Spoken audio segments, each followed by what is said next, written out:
Ari! Hilda's excited voice called as she rushed over, but Gallium ignored her. Hearing the old nickname made her skin itch and crawl.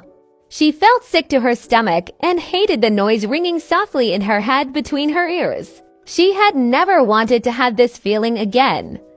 She never wanted to hear the melody again. So she walked as fast as she could, as casually as she could. She wasn't ready to see Hilda again. She didn't know if she'd ever be ready. All she knew was today was not the day. So she got to the car as quickly as she could, still ignoring the persistent shouts. Once inside, she took a moment to compose herself and let out a relieved breath. Hilda wouldn't be dumb enough to cause a scene by banging on car windows, so Gallium could take this brief moment to breathe. She steadied herself doing breathing exercises. She promised herself a strong cup of tea when she got home. "What are you doing in my car?" The voice broke the peaceful silence. Gallium sat there stunned. Maybe it was her imagination. Surely she didn't get into the wrong car. She always parked in the same spot. Every parent at drop-off parked in the same spots. The person who always parked behind her was always the same no matter what.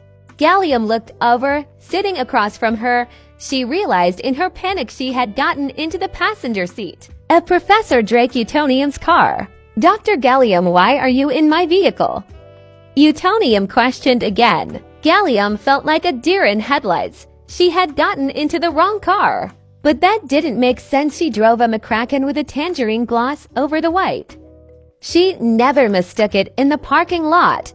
Hearing approaching footsteps, Gallium's eyes went to the side mirror. She heard Utonium ask, "Is that Hilda Morbux?" In a confused voice. Gallium stared into the mirror, seeing Hilda still running over towards her. Why couldn't she just give up? A cold sweat beaded down Gallium's face. She felt her heart racing in her chest. "Tiffany, are you okay?" Utonium's voice seemed far away. "Gallium, you need to let me know what's going on," Utonium announced as firmly as he could. But his voice shook. It was clear Gallium's behavior made him uncomfortable. "Why are you in my car?" he asked once more, but Gallium spoke up over him. "To ask you out," she blurted out the first thing that came to mind. Utonium froze, looking stunned. "Do you want to get coffee?" she asked. With a reddened face, the professor shouted, "What? You can't be serious." He denied, flustered. "I'm completely serious," Gallium replied. "Isn't this a bit forward?" he exclaimed. "I'm a very forward person," she responded. "You hate me," Utonium declared. "Hate's such a strong word. We just disagree with each other." Gallium tried to smooth things over. Hilda was getting closer now.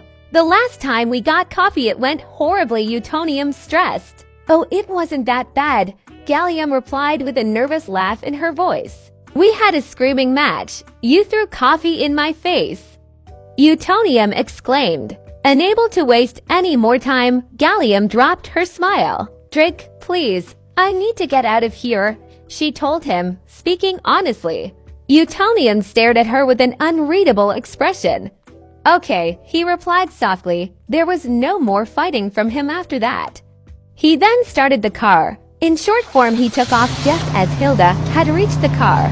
The rolled-up car windows and engine were just enough to cover Hilda's shout of, "Wait!" He drove out of the parking lot, leaving the redhead behind. Gallium felt the sicking feeling lessen with each second they drove away. Hilda, who was left behind, was confused. She watched the car knowing that had been Aria, but why did she still hear the melody?